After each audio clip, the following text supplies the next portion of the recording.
If you want to increase the value of your business, you want to sell your business, you want to exit your business, you cannot do it right last minute. Don't think that you'll build up this radical company and then all of a sudden you'll just decide to exit and it'll happen in a month. Please, it's not going to work that way, or you're going to really, really take a hit on the valuations. Make sure you start years ahead.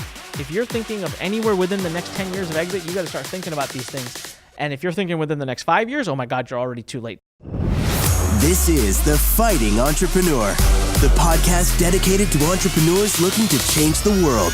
Learn how to start, build, and scale a business in today's highly competitive business environment. Here's your host, The Fighting Entrepreneur, Anik Singal.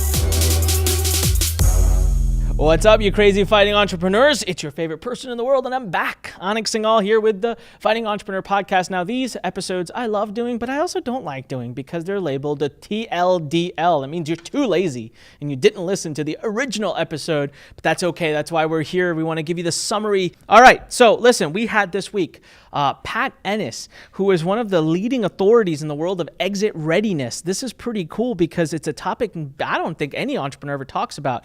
And I take it, it's one of those things that we don't think about or talk about until it's kind of too late, and we should have been doing it way before. So, we had an episode with our attorney who talked about the importance of doing some things early on so that you don't have to do them later, and then it ends up costing you a ton more money back then or later. Pat talked about the importance of sitting down now. Once your business is up and running and once you're getting some money and revenue coming in, listen, he said something very, very, very smart, and he said, every entrepreneur has to exit their business at some point. Think about that, because the statement I made on the podcast is I said, I love Lurn. I never want to exit, because in my head as an entrepreneur, I always think exit means to sell my company to somebody else. But we literally, if I go over right now, okay, he seriously went over, I wrote 6. He was going so fast I couldn't get past the 6. There are so many ways you can exit a company. That's not what we traditionally think as entrepreneurs. So for example, you could sell a business, right? That's the example I just gave. Number 2, you could actually do a transfer to someone in your company, to a key employee, but make a scenario where you still work in your company. Like you still work there and then slowly it transfers. You could do a key employee transfer. You could pass it down generations to your kids or to your grandkids. You could do a strategic sell to a third party. You could do a liquidation. It sounds kind of scary, but it happens, and it's if it makes you money. Sale to an ESOP, that's an employee stock option plan. And after that, I lost track because it kept going. So you got to listen to the original episode. But there's so many ways but here's why every entrepreneur will exit a company. You know why? Because we're going to at least at some point die. So even if we keep the work going up until that last moment, we need to make sure that your legacy, that what you're doing continues to live on. So you're going to 100% exit. Exit planning is all about helping businesses figure out their exit plan. Right? It's all about how are you going to be able to remove yourself and monetize the asset that you've built. Well, even if that means you're just giving it to your kids, all right, you still need to know, how do you remove yourself so that the company continues to function? That's another part of exit planning, right? Most companies are so reliant on the entrepreneur that once the entrepreneur sidesteps, the whole thing goes tanking down. So Pat and his organization actually help entrepreneurs make sure that doesn't happen with them. So that was round 1, and then we went into round number 2. Which was, he talked a lot about how exit planning is about the present and the future. But a lot of people, this is how an entrepreneur's day goes. Like, this is how my day goes right now, right? I'm going 15, 16 hours a day. I don't have time. I physically don't have time to sit down and think about what I'm going to do 5 years from now or 10 years from now. Literally, I don't know what I'm doing 5 minutes from now. I got to plan for that, much less 5 years from now. But the thing is, if you don't do that right now, okay, because he went over 8 value-driving factors that can make your company worth 10x more than what you could be worth if you apply them. But if you decide to apply them 5 years from now when it's time to sell, or 10 years from now when it's time to exit, it's too late. So you got to do that starting now. So he talks about one of the biggest things he teaches his clients and his students is you got to start now. Now don't start too early. So if you're just thinking about starting a company, there's no point in exit planning right now. Okay, wait until you have some revenue. So at Lurn, for example, I should be exit planning. Right? Even if it's 10 years from now, 20 years from now, even if it's from like when I'm 70, like I should just know in my mind, what is my plan? That plan can change, it can evolve, but I should know it, right? In my other companies, I have a couple of them, I know very concretely what the exit plan is. So I should know this for all of my businesses that are currently revenue generating. So exit planning is about the present, not just the future. It's really a type of strategic planning. And then we talked a lot about this thing called net promoter score. This was really cool. It's one of my favorite things. There's a book called The Ultimate Question. I highly recommend you read it. Go to Amazon and grab it. I read it years ago. I've read it like 3 times now in my life. We use it at Lurn. We use it at every company I'm invested into. Net Promoter Score is the one little question that they teach you. I don't want to blow. Well, okay, I'll tell you. The question is, how likely on a scale of 1 to 10 are you to recommend our business to friends and family? Okay, it's something like that, like a version of that. And then you scale it, 1, 2, 3, 4, 5, 6, 10 being most likely, 1 being least likely. And then there's a formula. Based on the responses you get, there's a formula you apply to generate what they call your NPS score. And they can predict through your NPS score how likely your business is to continue to grow just on its own. And it was such an amazing score. Like, it's just an amazing thing to put into our business. It's changed the way we run our company and put such a focus on customer service. Anyways, he talked a lot about it. It was awesome to see Pat talk about it because we do a lot of that at Lurn. And he said that a lot of companies a lot of exit planning is around knowing what your NPS score is, because if it's bad, no one's going to want you to exit to them. Even your own kids may not want your business when you're trying to pass it on.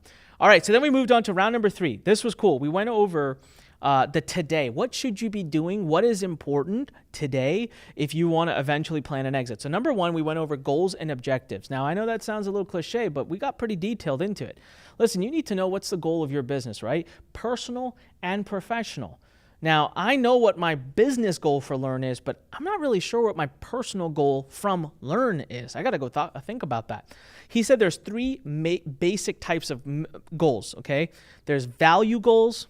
What kind of value do you want your business, or when your business goes off into someone else's hands, what kind of values do you want to carry forward with it? For me, if someone took over Lurn, it would be so incredibly important to me that they continue to serve and help the small entrepreneurs, the newbies, as we call them in the industry, because that's been a market that I love. And most people actually want to get out of the newbie market.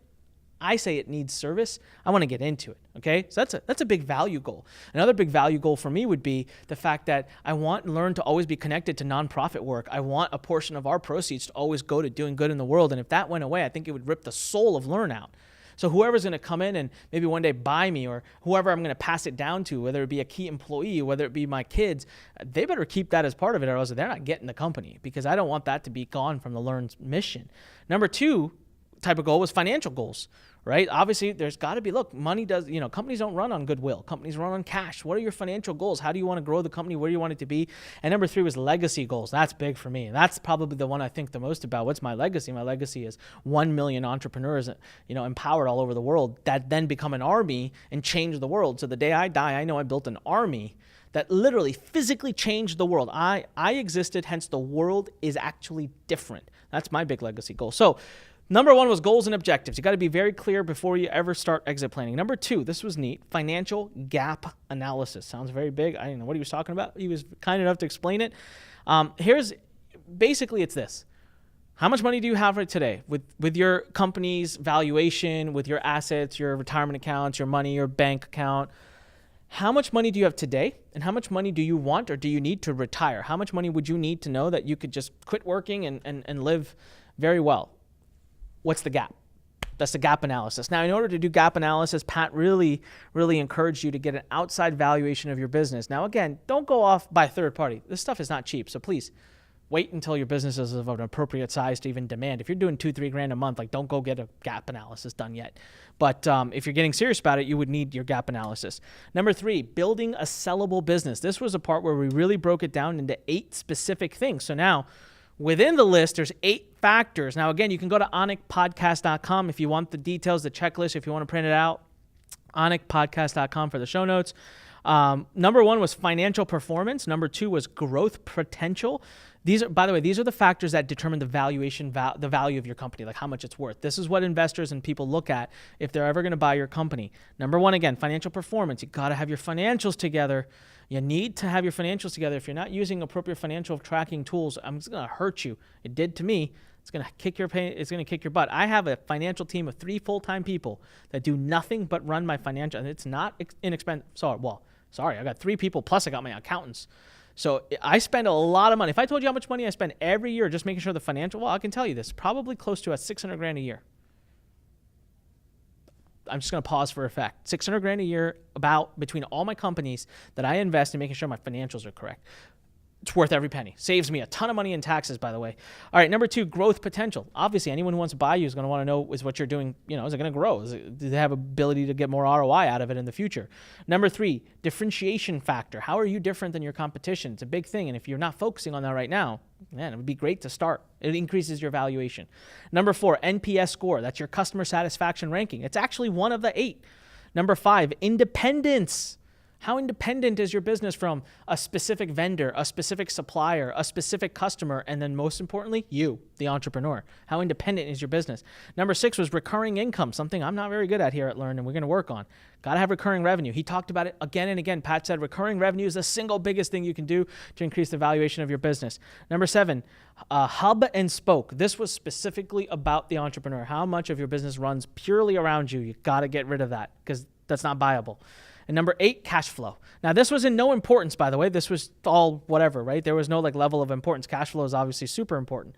Now, he mentioned John Verlow, all right, who created something called the value builder system. That's where these 8 things come from. So if you're looking at increasing the value of your company, John Verlow, John Verlow, Verrllo, and it's called the value builder system. He created it after analyzing over 40,000 companies. Yeah, I stand corrected. All right, we'll leave that in. This is Warrrllo. Whatever, just type in value builder system and John. It's going to come up, all right? Warrrillow. What the? Warrrillow. Man, John, you got a complicated name, my friend. All right, value builder system. After over 40,000 companies were analyzed. Pretty cool stuff. All right. So those were the 8 factors we went over last but not least. So that was 8. We were only on point number 3, right? Number 3 was building a sellable business. Number 4 was experienced team of advisors.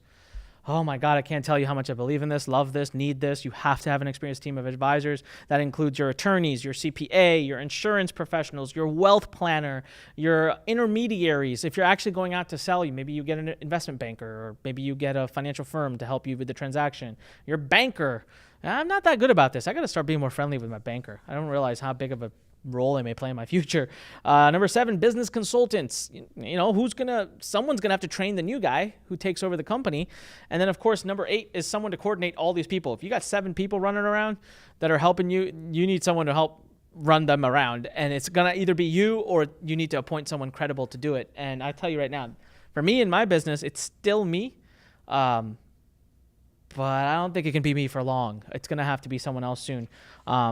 And then the last piece, number 5, was time. All right, you got to give it time. If you want to increase the value of your business, you want to sell your business, you want to exit your business, you cannot do it right last minute. Don't think that you'll build up this radical company and then all of a sudden you'll just decide to exit and it'll happen in a month. Please, it's not going to work that way, or you're going to really, really take a hit on the valuations. Make sure you start years ahead and you have tons of time. He actually said that 10 years, if you're thinking of anywhere within the next 10 years of exit, you got to start thinking about these things. And if you're thinking within the next 5 years, oh my God, you're already too late, kind of. You got to get started right away. All right. So, and then after that, let's see. He offered some amazing, amazing discounts on some of his coursework, which I'm so grateful. We are all very grateful here at Lurn Nation for him doing that. If you go to exitreadiness.com, again, go to anikpodcast.com for the show notes. The link will be there, exitreadiness.com. He has a course that's all about what we learned here, but much deeper. Exit readiness. I'm telling you right now, I'm going to be studying this for the next few months. I promise you. He has a $180 course. He's offering Lurn Nation a 90% off coupon. You have to type in the coupon code LURN discount, one word, LURN discount, one word. Okay, you get it for $18. Doesn't get any better than that. All right, then you can also go to Ennis LP, ENNISLP.com. And there's all of their different programs, where you can actually hire them to do consulting for you. Plus, he has a live workshop that he runs right here at the Lurn Center that he's giving 25% off on. And you'll find that there. It's same discount code, LURN discount is the coupon code. Listen, it was a powerful episode. I'm so glad he was here to do this. I think there's one thing that you can never start thinking about too early, which is how do you get your company to be worth even more money than it is right now? What are the little elements, the little check boxes that you can tick off? If you have years to do it, it's so stressless and such an amazing thing to do so that, hey, in 5 or 10 years, God knows you could actually sell your company and then just retire. Most entrepreneurs will never do that, but at least it's nice to think you could. All right. So with that said, listen, go back and listen to the main episode. It was powerful. It was awesome, as they all are. And remember, we've got something really powerful coming up here soon. If depending on when you're listening to this, season number 1 of The Fighting Entrepreneur. I know what we've been doing, but this is our first official season. It's going to be a lot of fun. It's going to be a bit of a reality TV going on. There's going to be a competition. There's going to be money given away. There's going to be nonprofit money raised, lives changed. It's just going to be powerful. It's going to be really powerful. More information on that coming up. Remember, when life pushes you, stand straight, smile, push it the heck back. If you're watching on YouTube, hit subscribe, leave me a comment, hit the little bell thingy. If you're on Anik Podcast, or if you're on iTunes, go to Anik Podcast. Those are your show notes, and leave us a great review. And as always, I already said my line, but I'll say it again. When life pushes you, stand straight, smile, and push it the heck back, guys. I'll see you in the next episode of The Fighting Entrepreneur.